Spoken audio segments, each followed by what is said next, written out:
Salut, c'est Simon. Je m'embarque pour une aventure de 3 mois à travers l'ouest de la France pour rencontrer des dirigeants et dirigeantes pour porter un nouveau regard sur eux. Je pars sans assistance, en Solex, donc je sais pas trop dans quoi je m'embarque, mais en tout cas je vous embarque pendant 3 mois. Alors, c'est par où la direction ?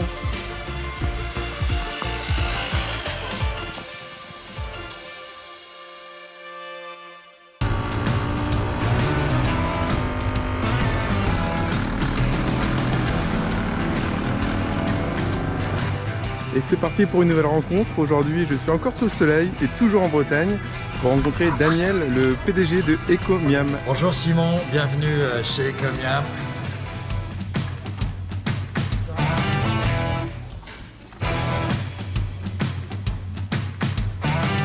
Alors moi je m'appelle Daniel Sauvaget, j'ai 62 ans, je suis papa de 5 enfants et voilà, et je suis dirigeant fondateur d'Ecomiam. Et qu'est-ce qu'on va préparer ce midi ? Alors, petite ratatouille, toute simple, on va faire une petite ratatouille et puis je vais mettre au four après une saucisse de Toulouse. Au four. On va tout faire au four, enfin on va préparer les légumes. Alors donc on va être dans l'univers Ecomiam, tu vois, on va prendre, nous sommes allés tout à l'heure chercher dans le magasin les produits qu'on va cuisiner. Donc on va les préparer ici, les agglomérer dans ce plat, on va les mettre au four à mijoter parce que c'est comme ça que c'est le meilleur. Et puis on mettra aussi notre saucisse de Toulouse tout à l'heure au four. On va avoir de surgelé. J'aime à dire que le surgelé est plus frais que le frais et je vais essayer de te le démontrer en toute simplicité là. Voilà, donc tu vois, c'est très simple. Hein, C'est quand même rare que moi je viens et donc c'est le PDG de l'entreprise qui m'accueille et qui me prépare le déjeuner. Ouais, enfin, ici, c'est un petit peu l'histoire. Moi, j'aime bien cuisiner. Je suis pas un très très bon cuisinier, mais j'aime bien faire ça parce que c'est le partage. La cuisine, c'est quand même sympa, quoi. Entre copains, chez soi. Et je pense que les équipes ici apprécient ce moment-là. Tu vois, ce matin, par exemple, on a accueilli 2 stagiaires. Ici, on s'est tous retrouvés ici à la cuisine pour prendre le café, des petites comme en viennoiserie, pour que tout le monde se présente aux 2 stagiaires. C'est plus sympa, tu vois, il y a une dimension humaine. Moi, je crois beaucoup à ça. C'est pas que ce soit compliqué ni sophistiqué, simple, mais que les gens se parlent et puissent avoir des échanges simples. Et pour ça, avoir pris un petit café, échange de viennoiserie, ça y est, c'est parti, quoi. C'est plus sympa, quoi. Bon, je suis passé par des moments très difficiles, puisque j'ai été patron d'un gros abattoir que j'ai pas pu sauver suite à des modifications d'attribution d'aide européenne. Et j'ai connu un peu le vertige, tu vois, de se dire putain, je vais finir sous les ponts. C'est je pense, la hantise première d'un entrepreneur, quoi. Quand tu mises le destin un peu de ta vie sur une entreprise, c'est l'effondrement. Donc c'est pour ça que je suis devenu un peu un obsédé des fonds propres. Et c'est pour ça que je suis allé en bourse il y a 2 ans, chercher, consolider mes fonds propres pour être serein et conduire de manière sereine ma stratégie. Et avoir les moyens des ambitions que je souhaite porter, quoi. Et quand ça s'est effondré, quand tu étais dans cette hantise-là, comment ça s'est passé en termes de... Est-ce que tu avais ton cercle rapproché qui était toujours là dans l'entreprise ? Ouais, tu t'es retrouvé tout seul, les banques sont parties. Ouais, ça se passe. C'est pas un film. C'est généralement pas un scénario comme ça. C'est le cumul de beaucoup de choses qui se produisent. C'était à l'occasion. C'est-à-dire que moi, j'avais une entreprise qui fonctionnait très très bien, mais le principal acteur du secteur, le groupe Doux, s'est effondré en mai 2012. Alors que nous, 2012, on gagne encore bien notre vie. Mais cet effondrement va provoquer la remise en cause d'un modèle économique, l'octroi des fameuses aides européennes inhérents à notre activité. Et moi, je vais être un effet collatéral de tout ça. Et voilà. Et tu le vis comment concrètement ? Très mal, parce qu'à l'époque, beaucoup de gens interviennent de l'extérieur, des gens qui n'ont rien à voir. On fait confiance à des gens qui viennent de Paris. On n'écoute pas les locaux. Nous sommes considérés pas suspects, mais bon. Et c'est pas bon. Et c'est le politique, c'est toute cette communication horrible que je ne supporte plus des politiques, qui est de ne pas traiter le sujet, mais de traiter l'image par rapport au problème. Et enfin, on voit, c'est malheureusement un lieu commun, c'est qu'on ne traite pas les problèmes, on traite son image par rapport aux problèmes. Et ça, quand on est un véritable chef d'entreprise, on sait que nous, on ne peut pas conduire nos entreprises comme ça. Il faut traiter le problème. On ne peut pas se permettre de traiter. Mais le politique parvient, des fois en gaspillant un argent fou d'argent public, parvient à ses fins comme ça. Et voilà, je suis resté un peu révolté de cette expérience-là. Mais ça a été douloureux, j'ai passé 3-4 ans très très durs. Heureusement, j'ai eu mon fils aîné qui est venu me donner un coup de main pour Ecomiam à cette époque-là. Mais c'est vrai qu'on sort pas indemne d'un... Et je me suis promis depuis de ne plus jamais dépendre d'aucun politique. Ça, c'est... Je m'entends bien avec certains, j'ai du respect avec certains, mais jamais je ne dépendrai d'eux. Ce sont des gens qui... C'est sans doute leur problématique à eux, leur propre environnement qui veut ça, mais on ne peut pas compter sur eux, quoi. C'est définitif. Pour moi, je dois veiller à ce que le modèle économique de l'entreprise soit parfaitement indépendant et capable de sa légitimité économique sans dépendre du pouvoir politique. Ça, c'est un principe de base maintenant dans mon esprit. Et est-ce que ça t'aide d'avoir tes enfants à bord aussi dans la partie projection, transmission, futur? C'est-à-dire que, tu vois, les enfants, c'est la traduction d'un état d'esprit familial. C'est de se dire, on est là pour durer, on n'est pas là pour faire un coup. Et encore, moi, j'essaye de traduire ça par rapport à ma propre vie, si tu veux. Mon père était agriculteur, mon grand-père était agriculteur. Je suis le petit-neveu du premier fondateur de la coopérative, la première coopérative industrielle de laitière de l'Ouest, tu vois, en 1896. Hein. Et tu vois, dans notre famille, ça a toujours été comme ça, une espèce de... On devait s'impliquer pour la valorisation du monde agricole, quoi, dans son... Et quelque part, je perpétue ça. Et le fait d'avoir mes enfants, c'est de considérer que tout ça peut se prolonger. Je ne leur impose pas, hein. Je ne suis pas un dictateur qui leur impose, ils mènent leur vie. Puis j'en ai à Berlin, à Montréal, à Zurich, enfin, tu vois, c'est sa vie, quoi. C'est pas ça. Mais ils sont tous concernés, impliqués. La directrice administrative et financière, c'est ma fille Pauline. La directrice artistique, donc toute la créa, l'image, c'est Charlotte. Et Antoine, qui est au board, au conseil d'administration. Et puis les deux plus petits qui sont très motivés aussi, mais on va attendre un peu pour qu'ils viennent s'intégrer dans l'entreprise. Mais voilà, et pour moi, c'est génial parce que ça, comment je veux dire, une entreprise, une PME, une entreprise familiale, c'est des valeurs fortes, c'est des valeurs au sens une histoire, une ambition, une envie, une finalité, une cause qui pourra que cupide, que c'est vraiment de porter un vrai projet. Et c'est sécurisant parce que des fois, le quotidien peut t'embarquer dans telle ou telle direction. Puis là, tu as tes proches, tes enfants qui disent « Attends, papa, c'est bien sûr que ce soit en cohérence avec... tu vois, c'est des vraies bonnes questions qu'on se pose. In fine, est-ce que Daniel Sauvager devient Daniel Ecomiam et la famille, l'entreprise c'est toujours un peu ça. Ouais. C'est vrai qu'on y passe beaucoup de temps dans notre tête. C'est vrai que pour nous, c'est important. Puis j'ai la chance, c'est d'être au contact avec les clients publics au sens large, avec l'amont. Les préoccupations des producteurs, des industries. Enfin, tu vois, la distribution, c'est un métier qui peut être superbe, quoi, parce qu'on est au carrefour. C'est pas pour rien que sans doute que ça s'appelait Carrefour. C'est pas très utilisé d'ailleurs par cette enseigne comme ça. C'est dommage, parce que nous sommes le carrefour de l'offre et de la demande. Et donc, nous avons un rôle sociétal, je pense, important, que certains assument plus ou moins correctement de mon point de vue. En tout cas, moi, mon ambition, c'est d'essayer d'être un peu vertueux à mon titre personnel dans le pilotage de cet acteur de distribution pour justement réconcilier un peu les intérêts des producteurs et des consommateurs qui doivent trouver des produits de qualité, pas trop chers, pas payer des choses qui sont inutiles. Les produits, tu vois, ce qu'on vend, voilà, c'est le produit, quoi. On vend pas de suremballage, on vend pas de... Moi, ce qui m'importe, c'est que ceux qui produisent les produits soient bien payés et que le consommateur paye pas des choses qu'il consomme pas, quoi. C'est la valeur d'usage qui doit primer, quoi. Je regarde un petit peu.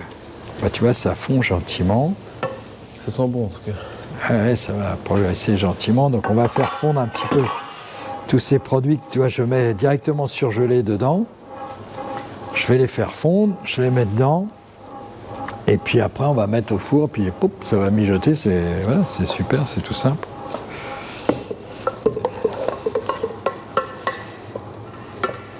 Je sais pas si je vais pas commencer à épicer un petit peu, non? Que dans la cuisine ou aussi dans le travail? Ouais, un peu partout. Sans doute, je suis un peu excessif. Il faut s'assumer.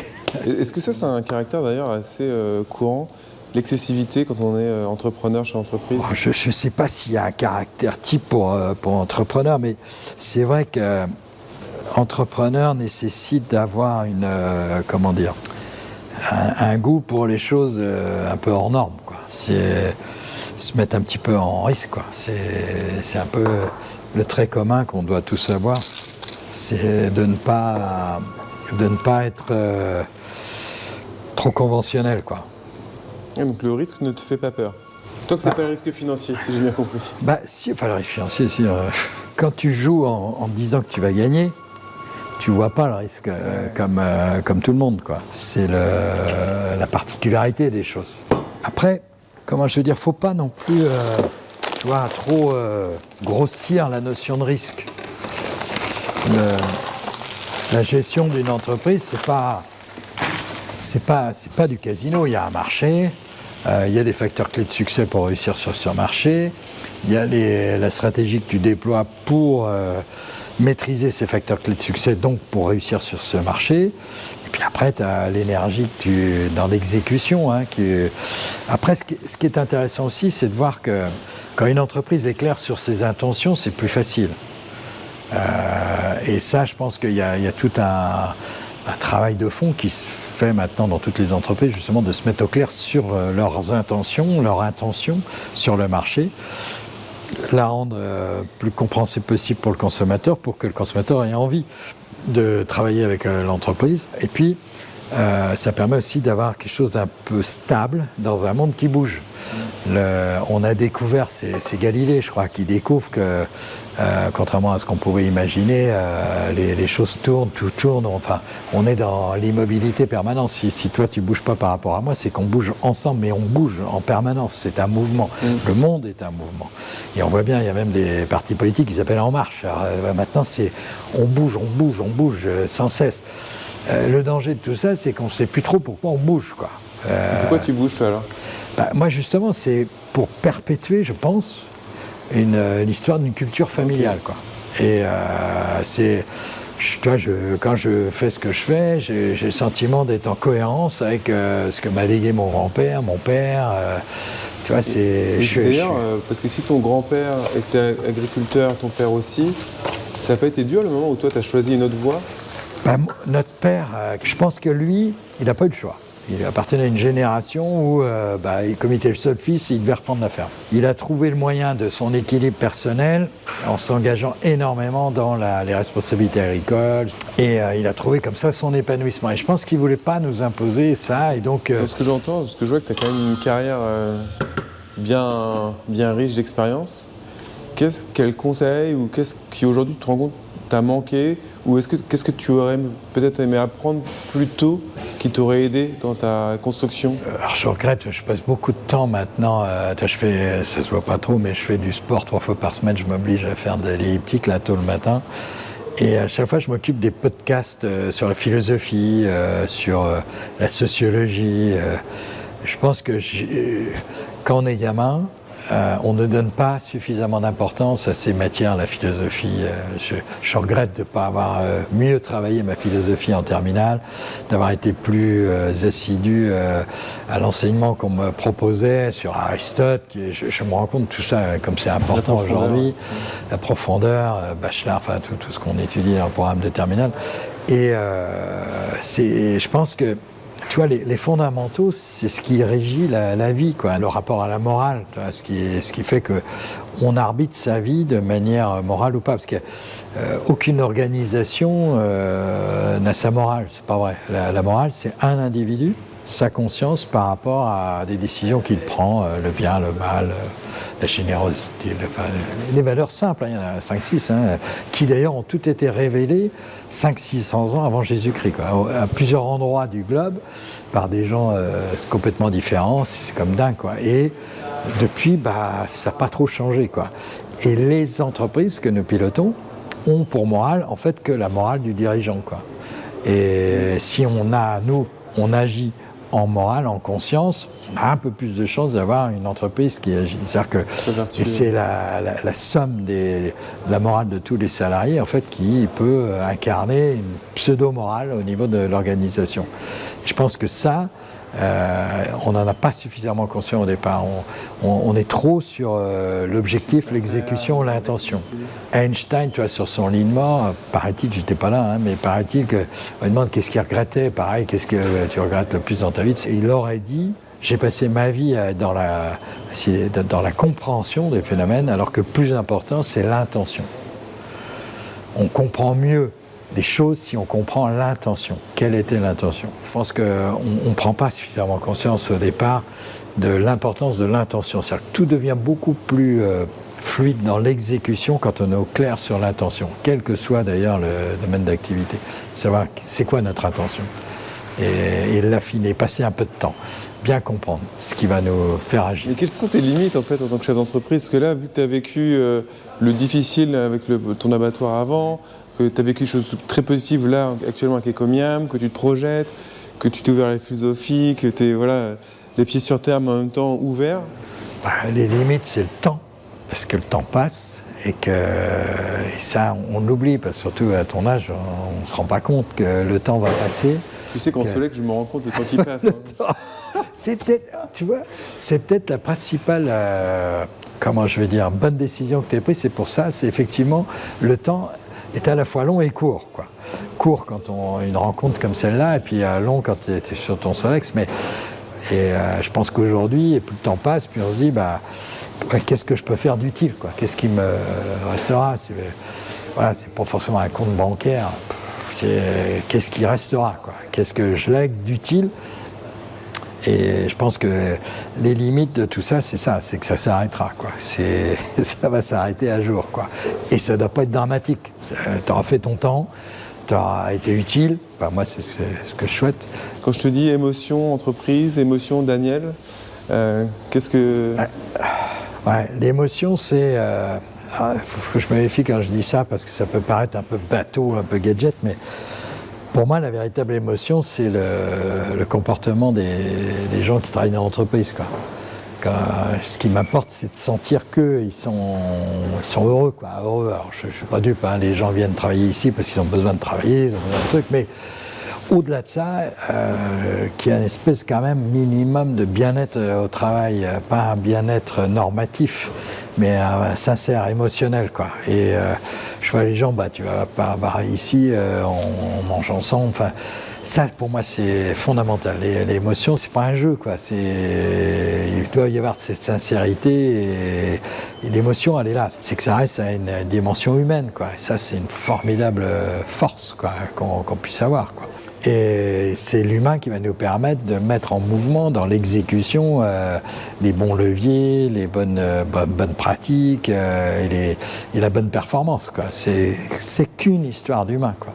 C'est ça qui est génial. Je me rappelle, c'était assez tôt, j'intervenais devant des groupes de gens qui étaient un petit peu en marge de la société. Comment faire pour s'en sortir et tout ça. Je dis, vous avez forcément un talent. Vous ne l'avez peut-être pas encore révélé, mais vous en avez forcément. Et le petit truc talent, ce qui vous fait vivre, c'est là-dessus qu'il faut miser, et pas ailleurs. Peu importe les diplômes, le talent. Et toutes les histoires, même des plus belles entreprises, c'est ça, c'est le talent. Et on en a tous.